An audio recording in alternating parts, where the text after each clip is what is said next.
Welcome to Live Free. I'm Angela K. Austin. Together, we'll discuss books, we'll explore the world, and we'll do it with some of my closest friends. And hopefully, we'll make new ones along the way. Hey everybody, I am Angela K. Austin, and today I am here with Dee Bowden, author of, let me get the name right, Collect the Cash, coming soon. And we're going to tell you a little bit more about how you can get your hands on this book real soon here. But before we get started, I want to say thank you to Dee for joining me today. We met recently at an event that a friend of mine, Savannah J. Frierson, invited me to participate in. So I just want to do a shout out to Savannah and say, look, you never know what happens when you network with people, my friends. So get your network on. All right. So Dee, before we jump into too many other things, I want you to give us a quick introduction. Tell us, who is Dee Bowden before we get into all these other questions that I have for you. Give us a little rundown about who you are. Oh, I'll be happy to. First of all, good afternoon, good morning, good evening to your fabulous audience around the world. I am Dee Bowden. And before I begin into that, Angela, thank you so very much for being a guest on your podcast. So let me make sure my good home training shows up and say thank you. So that's the first thing. Secondly, we have a mutual friend, which is LaShonda Hoffman, who actually also was a part of Black Ink, who actually invited me to come and watch that meeting. And then I saw you speak, and I was like, oh, hey, there's a chance to do this. So to support you about networking, you'd be surprised. It's amazing when you show up.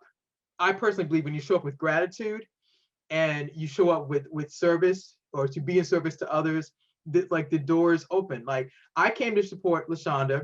I saw you speak, and I was like, hey, and you said I'm doing this, and I'm like, well, can we work this out? And then time zones and stuff. We're like, well, wait, I don't know how the time zone converts, but can we make this happen? I'm like, let's go. So we made it work today. So who am I?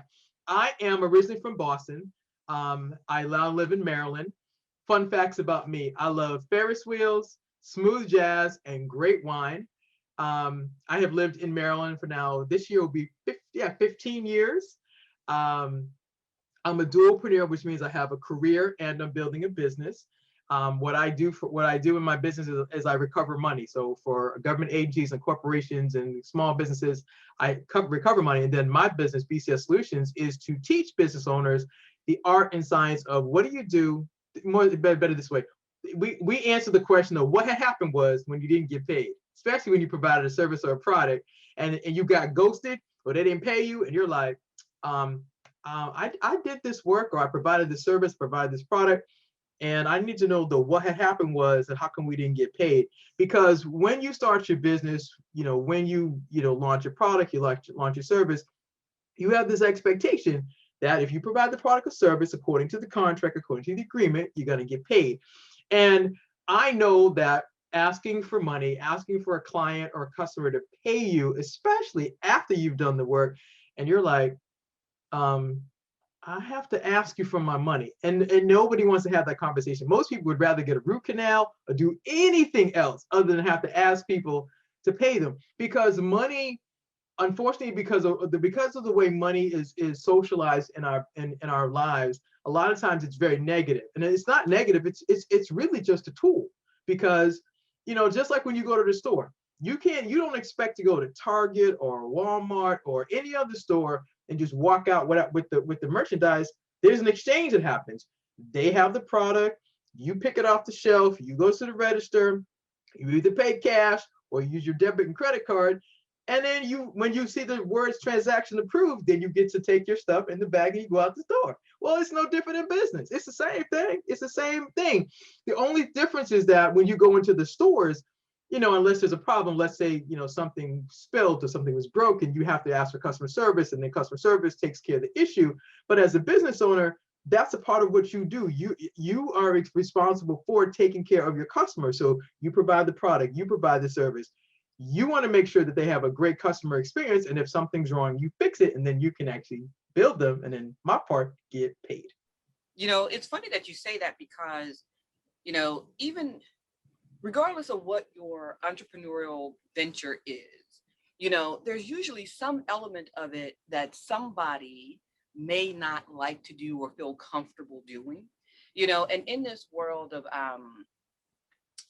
self-publishing, indie publishing, I've got a lot of friends who they'll come up against some element of it, where they're I'm uncomfortable doing that. And, it usually it's not necessarily them trying to get money from someone, which, you're going to help us, figure out how to do. It's usually them paying someone for a service that they're not satisfied with. So it's a little bit of a flip, and they're like, oh, I didn't quite like that cover, or that editing wasn't quite where I needed it to be, and I don't want to pay for it. And and it's a real interesting thing. So I'm really curious, maybe we, as we get into this conversation a little bit more, you can share some little highlights with people. We can talk about it right now, because this is perfect. It's fresh. It's fresh. Yeah. That's always a curiosity. Yeah, because here's the thing. When you deal with unless you deal with a traditional publisher, that's at a whole nother level. But if you're dealing with indie publishers, the vanity ones, and all in between, you as an author, like, you're responsible for the entire. It's funny, even though you have an agreement with them to publish your book and do create the cover and do the typesetting and help you with all these other things, you as an author are responsible for the entire process.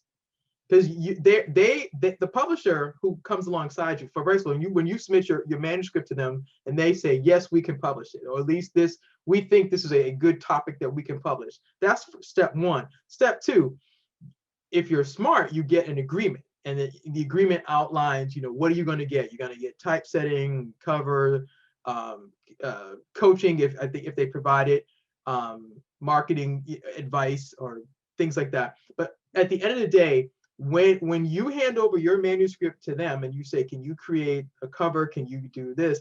You have to do the constant follow-up to make sure that you're getting what you paid for.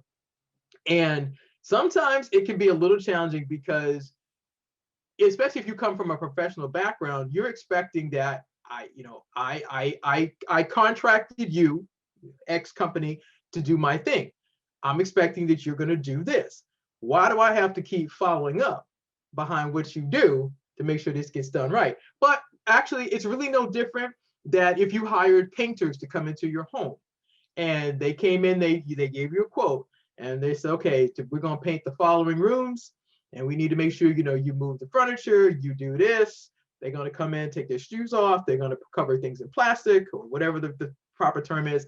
And you're expecting per the quote, they're going to paint the room in the color that you asked them for, because you gave them a chip and you said, okay, this is I need you to paint this like this. And you look up at the color, you're like, that ain't the color I picked, because this don't look like the can. And I know you done stirred up the little stick, you done started up, you're like, this ain't it. But then, you got to be able, you have to be able to talk to the painters and say, this is not what I agreed to. I thought we picked this color. And when we last talked, before I gave you my deposit, you said, you're going to paint this. Well, this don't look like that on my wall. What do we need to do? How do we fix this? And a lot of times when you're dealing, whether it's painting, book publishing, in life, you have an expectation that you're going to get what you paid for. And sometimes it doesn't always work out like that. And then, the art of, how do you problem solve, which is what I talk about. And then, that person hopefully wants to provide excellent customer service. And at the end, you want to get paid. And that's all part of business. And so how do you fix that? Or what do you do? And then sometimes you may go through that publishing process and you might just decide that, what, I'm going to get this done because I just want to be over. I don't want to have to keep repeating this part. Sometimes you just have to go through it, cut your losses, and then you talked earlier about networking. You may have to find out, okay, here's what had happened was with this experience. What do I need to do, or who do I need to talk to that can take what was created and can this be improved? Most times it can be, And then, you might be mad. Let's just keep it 100. You might be really mad because you don't wasted all this time and money. But, as a part of life, sometimes you have to just take the risk, take the loss, learn the lesson, and keep it moving. That's really true, because I mean, and that's the thing, because sometimes you feel like you've been suckered or you've been whatever, and you dwell in it too long, and then it makes it harder for you to take the step to get to the next place you need to get in that process. And we can talk about that forever, because I've been doing this for 15 years. I have a lot of stories of Yeah. just having to like brush it off and keep moving. But let's get more into you and like, why did you jump into indie publishing? Like, we just briefly mentioned Canva a little bit earlier, but how did you, like, what made you go this route with your product? And like, so the what had happened was literally was that last year in COVID, I my friend who actually helped me to start the writing process, she used to do these Facebook Lives. And she kept saying, you can write your book in 90 days or less. And we just had this interview like 2 days ago. And she's like, you can write your book in 90 days or less. And I was like, this don't make no sense. You can write your book in 90 days. I'm like, yeah, right. So anyway, she kept showing up, and I kept listening to her. So finally I went to one of her webinars, and I listened to her webinar. And then she was like, if you think you have a story, meet with me. Come talk to me about what your story is, and let's see. And so I told her my story, which is about me recovering a lot of money for a company. And she was like, oh, you can teach business owners how to collect their cash, how to collect their coins, how to set up systems correctly so that they won't lose money. She was like, oh my gosh, you can do this. So we played double dutch for a little bit before I finally said yes. And then I said yes to her, and then I did the 90 days. And then I came out of the program, and I was like, I'm not sure I have everything I need. And it took me a minute. And then I had to get a writing coach. And then I took a publishing course. And then when I finally sat with a publisher, I said, I think this will work. But I had been on the journey for a minute. And I had to grow into this. I didn't just wake up and go, kind of like I dream of genie. I'm like, oh yeah, I'm in. No, it wasn't like that. I double dutched with the first person who actually encouraged me to write my story, and then I had to trust her, trust the process, and most importantly, trust me that what I had to say would land, as a book.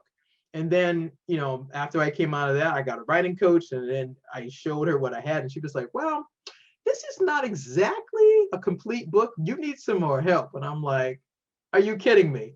Nope. You really need some more help. So she came alongside of me, and we worked on, taking the skeleton that I had created and actually creating a story. And then I took the publishing class to understand, like, there's how do you publish and why do you publish, and, typesetting and covers, and, having a story, and how do you create a book synopsis, and all these different things. And then finally I was like, okay, this is what I want to publish. I don't exactly know. I know one thing. I didn't want to self-publish, because I'm like, that's too many steps for me to learn by myself. I'm like, I'm not doing that part. Can I pay you to do this part? And will you teach me? Now, I was fortunate that the person I worked with actually was a teacher. Like, she really helped me understand the why behind the what, so that I felt comfortable knowing that that as an author, I'm not just writing a story. I'm actually, about to launch a business as an author. And then, that there's more to it than just writing a book, that you can create products and services and teachings and webinars. And I didn't know all that a year ago. I just knew I had a story. I knew I had a heart passion to teach business owners how to collect their coins, as they say. But it was more than that. And then by getting involved in the writing process, I grew, and I learned that yes, there's a market for what I do. There's opportunities to serve. There's so much more that I didn't know, like, literally a year ago. And the funny thing is, I started this process last April, and my book comes out next month. So it's been a whole year of going through this, and now I'm meeting you and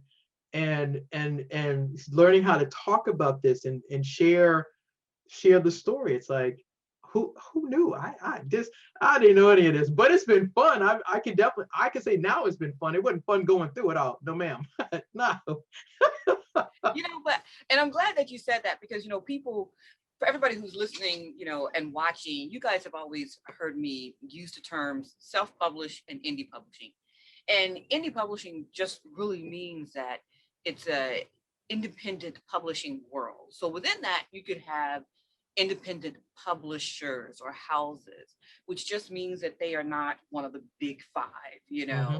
So I have been with independent publishers, but I also self-publish now. I primarily self-publish, which is why I have this channel, because I show other people how to self-publish.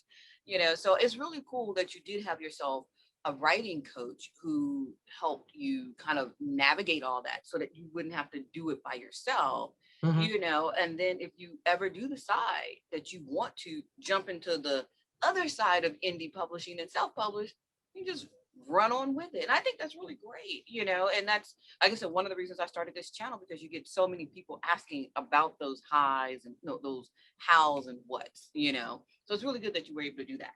Thank you.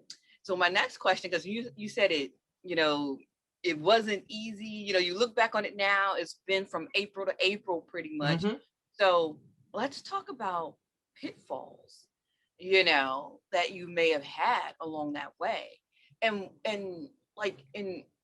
just when you think about like the reward of it, like, what do you feel like has been your biggest, like, I can't believe I did it. Like, what's been your biggest reward? Well, I think the biggest reward has been the fact that I, Dee Bowden, persevered.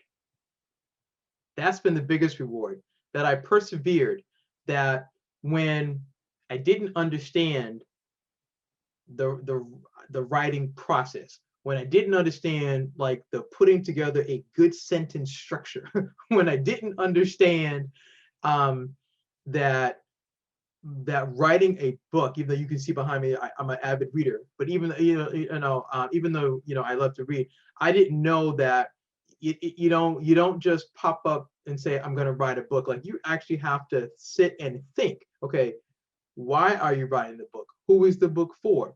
What's the story? What are you going to teach them? How are you going to, what makes your story so different or so impactful than anybody else? Because I jokingly say it this way. So you go into Barnes and Nobles or whatever your bookstore is, every person who wrote a book, let's say if you do something in self-help, money, losing weight, gaining weight, growing plants, whatever, that person who sat down and went through the journey of writing the books decided that their experience was the next best thing that the world needed. And so I jokingly say, you can go sit in the bookstore and you can see everybody's journey like you do money. So you take, let's say, Dave Ramsey, he teaches about getting out of debt. David Bach teaches the same thing. Susie Orman talks about it. And there's more and more and more people. Now, are there distinct differences between those people I just mentioned? Absolutely. But is there a thread? Yeah, they're teaching about money. But Dave Ramsey has a process that he teaches you about money. David Bach has a process. He teaches you about money. Susie Orman has a process. She teaches you about money. You can take it to the diets. You got the keto diet, the Atkins diet, the eat right for your blood type diet, the eat salad diet, the do fruits diet, whatever. My point is that everybody has a process that has changed them.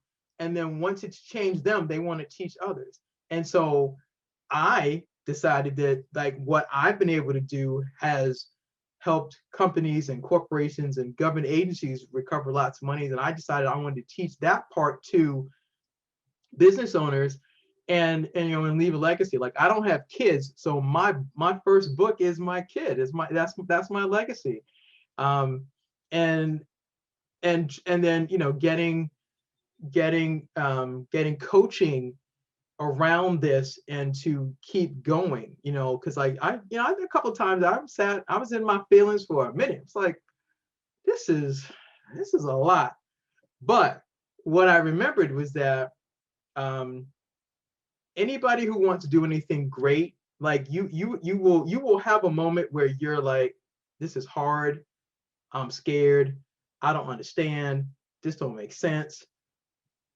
But when you get on the other side of those things, that's when the opportunities open up. That's when you get to do some amazing things. Like I can tell you, a year ago, I didn't expect to write a book. As a matter of fact, on my vision board, there is no book. There is no book. I got other stuff, but there's no book. But God was like, no, you're gonna write a book. I'm like, I'm me? Because listen, I collect money for a living. I could not even comprehend that what I do for my career and my business could convert into a story that would make a difference. But I kept listening to the lady who kept talking. Her name is Sheree Robin. I kept listening to her talk, and she kept saying, you can teach us how to win. She kept saying, you can teach us how to win. And she held the space for me until I could get there. And then I could join her on the journey. And then we've been on the journey, and now I got a product called Collect the Cash. I love that. And for everybody who didn't hear what you said, Dee, I want to amplify that, because that's something that I really believe in. I tell people all the time that I think that when you are at your most scared, you're most afraid, that's because you've hit that wall and your breakthrough is right there waiting for you. And if you can just keep on pushing through that fear, it's like you said, boom, on the other side of it is that thing that you were trying to get to. But it's like you get right up to that wall, and then you just get that fear just like covers you. But if you can shake it off and keep pushing, what you want is right there. I love that. So I wanted to let's go back to your books really quickly, because I know we are running out of our time here. So tell us about your book. Tell us who it's meant for. Like, I, as Angela K. Austin, I have my publishing company and I produce my books. I'm not trying to collect money from anybody, but sometimes I have to not pay people money, but tell us again, remind us of the name of your book, tell us when it's going to be out, and tell us who the book is for. Well, the name of the book is actually called Collect the Cash. It actually will be officially released April 20th, 2021. It's in pre-sales right now. Who it's for small and medium-sized business owners who don't have a system to collect their cash. It's for the people who have scaled in business, who have done well, who have got lots of sales on the books, and they're growing and growing. But that back end part, after you make the sale and you get the contract and you do the work, and you're like, oh, I got to bill you. Oh man, I hate doing that part. Or more importantly, I need to get paid, and they neglect that part. And it's actually, if it's okay, how about I tell my story about why I wrote the book, and this is probably a better way. So Collect the Cash came out of a personal journey which went like this. About 15 years ago, I used to work for a small IT company outside of Boston, where I'm from. I got hired by the collections department to collect cash. You know how you get hired by a company and they go, welcome aboard, here's your cubicle, here's your box, and here's your plant. I'm like, okay, cool. They said, listen, we have $8 million in outstanding receivables. This is a true story. $8 million. I'm like, are y'all serious? They're like, yeah. Welcome aboard. Here's your cubicle. Here's your plant. Here's your list of accounts that we've sold. They were small IT firms, so they've sold software licenses, IT products, computers, etc. We've sold all these products, all these services, and somehow we've got these outstanding accounts, and they haven't been paid, and we haven't been able to figure out what had happened was, how come we didn't get paid? So I happen to be a believer, so I took my list, and I went to God and said like this. So, hey God, yes, Dee, how are you? You know what, God? Oh well, I'm great, but I got this $8 million problem, and I need a clue. In your word, you say if anybody lacks wisdom, you said come and ask me. So I'm coming to ask you, God, for a clue or a tip on what am I supposed to do to recover the $8 million. And so I got quiet. And what came up was that business-to-business collections, whether you are a small business, a medium business, a corporation, a government agency, it doesn't matter. When people don't pay you, you got three things you need to do problem solving. So what had happened was, how come I didn't get paid? if you're a business owner, you have to do customer service because you have the customer experience, and you got to figure out what happened in the customer experience that they didn't pay you. And my secret sauce is gratitude. I truly believe that when people pay you and help you solve your problem, or why didn't you get paid, when you go back and tell them thank you, that's the secret sauce. That's what's life changing. So I learned problem solving, customer service, gratitude. So I take my list of accounts. I got my clue: problem solving, customer service, gratitude. I get on the phone. Hi, I'm Dee. I'm calling from such and such company. Can I speak to the person in accounts payable, please? Hey, Dee. Yeah, so and so. Well, hey, listen. I'm going over my accounts, and I noticed that we haven't been paid. We're 60 days past due. Oh, well, we've had a change in the billing system. We ordered 10 computers. We only got 8. Well, we're not going to pay you for the 10 till you get the, square up with this. So problem solving, customer service. Well, on behalf of the company, I'm so sorry. Could you please shoot me an email and explain to me what happened so we can resolve that issue? And then thank you for taking my call, number one. Number two, thank you for telling me what's missing so that I get a chance on behalf of the company to fix it. So in 60 days, so we have $8 million worth of sales on the books. I recovered $6 million in 60 days while working part-time. Now, after all that happens, the CEO of the company says, listen, we need to have a chat. Now I'm thinking, because I had collected $6 million on behalf of my team, we're about to get a bonus. We come downstairs, he says, listen, on behalf of everybody, we've made an executive decision. That's across sales, contracts, order entry, order fulfillment, invoicing, and my lane collections. We've made an executive decision. We're closing the company. You got 30 minutes to go get your box and your plant and leave the building. This is 2 months before Christmas. Now I get hired 2 months earlier. I'm on a collections team. I collect my $6 million. They collect their money, but they made an executive decision to close the company after we collected our money. And we had to get our boxes and leave the building 2 months before Christmas. And so, although that happened to me 15 years ago, that was one of those life-changing moments for me that I was like, how did this happen? And then what can I learn and what can I do with this so eventually I can be of service to business owners to teach them that the sale is not complete until the money's in the bank. Don't neglect accounts receivable or collecting your money.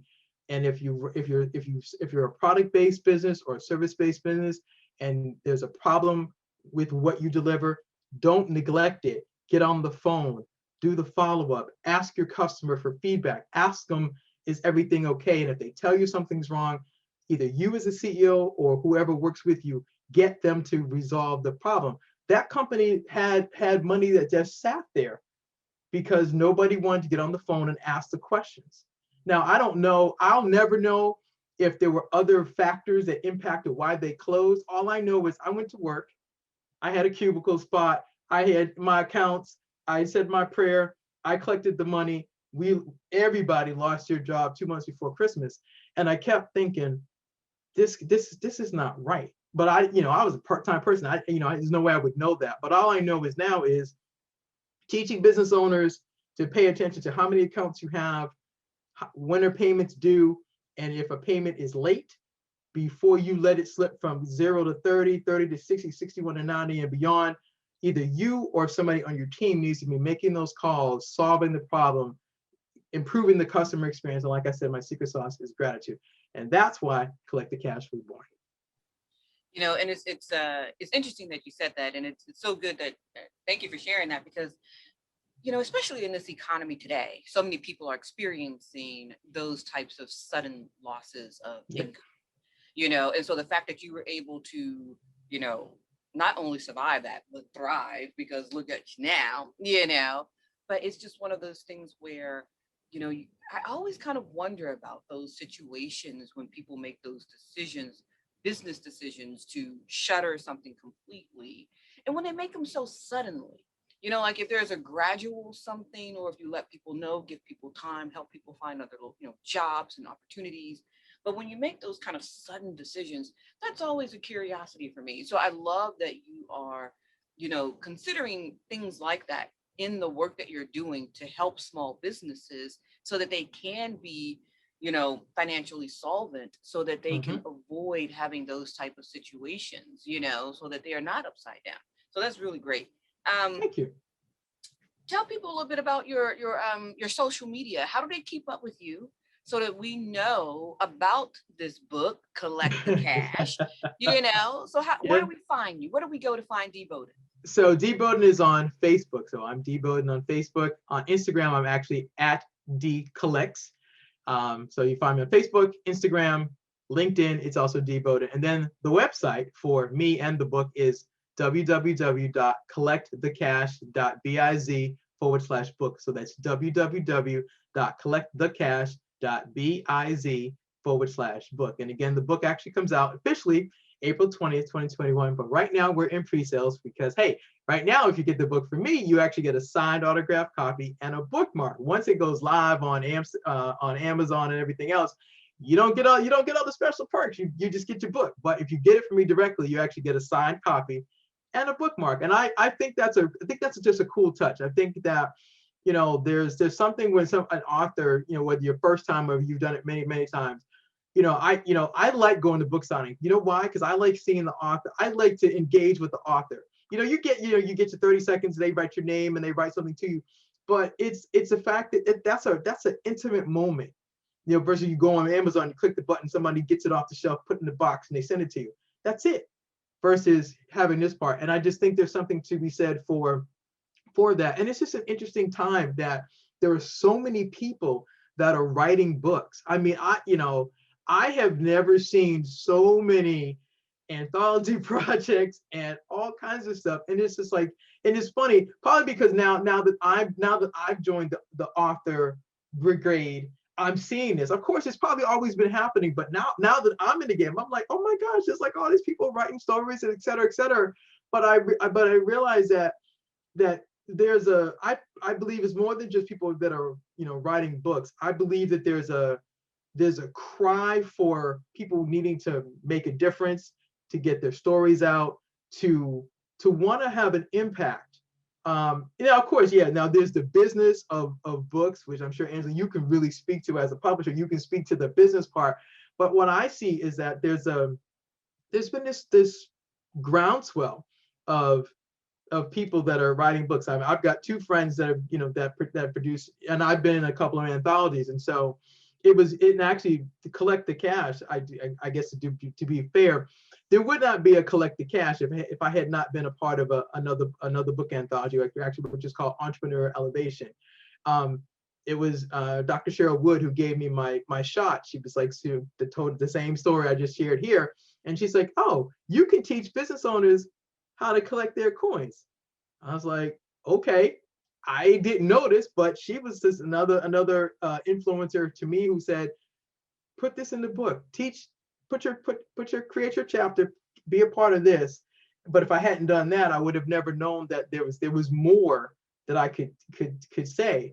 But more importantly, just like I said, being an author now, being published, speaking, all these amazing things. I was like, and I've been hearing it, and when I watched you and others at Black Ink, I really didn't know to the full extent of how much one book can really change your life.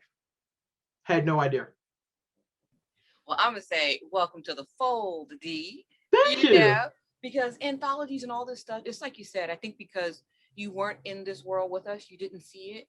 But one of the things that I tell people about the indie world in general is that it's always been such a supportive, like awesome kind of environment.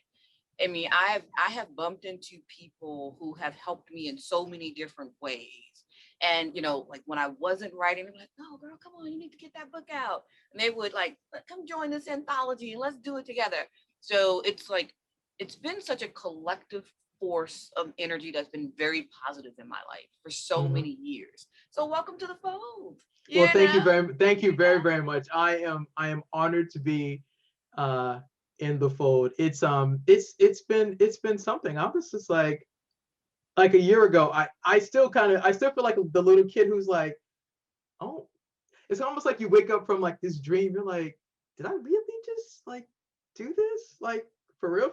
I did this. So, I'll give y'all a quick little pick. This is Collect the Cash. This is what will officially be out in less than 30 days. But this is me. This is my story. And it's like, wow, like I did that. Like, that's me. That is you. And now, before we sign off, before I Yeah, let you go, sure. what's next? I mean, this book hasn't even dropped yet, but so I'm hitting you with the hard questions, Dee. No, What's I got you. I got you. What's next? So what's next is my best friend and I are going to New York, actually the day it drops, and we're going to actually celebrate it in New York City. I asked her a while ago. I said, can we do something special? And she was like, yeah. So we're going to New York. We're going to have a girls' day. I don't know, we're taking a train to New York. We're going to go hang out. We're going to celebrate the book launching. And that's the first thing. Secondly, I'm going to be taking some training on speaking, because I want to learn how to do this better. So I'm going to work with a speaking coach to do that. And then I'm learning now that I need to create more products, because it's not enough just to have the book. So I have to learn like the next part of the author journey, which is now, okay, what kind of products am I going to create? So learning how to create webinars and seminars and all those things. And then I just got booked yesterday to speak at a conference called Run Conference, actually in Dallas. And so I will be the featured author, and I'm actually going to do a teaching on Collect the Cash. And so this one book has opened up an opportunity for me to go to Dallas and be featured and promote my book. And it's like, this is amazing. Like, this is so cool. So, and I don't know, that's as far as I've gotten. I guess my focus has been, get the book and celebrate, up to April 20th. And then like, I guess it's probably easy to do it in quarters. Like this first quarter has been, get the book, promote the book, get it out there, speak. Now it's, the book is out, go speak and go create some products. And then I think I just have to be open to new possibilities. Welcome to the world, Dee. It's never ending. It's always changing. It's never ending, but it's like an amazing world to be a part of. And it sounds like you are definitely someone who is not about sitting on your butt and just watching it happen. You're making it happen. You're learning, you're growing, and you're taking advantage of all the opportunities that are being presented to you. So welcome, congratulations. All right. Thank you. And I at some point I absolutely have to plan for a virtual book launch. I have to think about that and get that going. But I think the biggest thing for me is spending time with my bestie, and we're going to New York and celebrate that day. And then I don't know, I'd probably reach out to you and say, okay, how do you put together this virtual book launch, and what are the components, and then get the help, and that's something I learned. That's something else I learned along this journey, is that you don't get to do this, you don't get to create a book, write a book, anything without asking for help and being able to accept the help, course correct where you need to, and then keep going.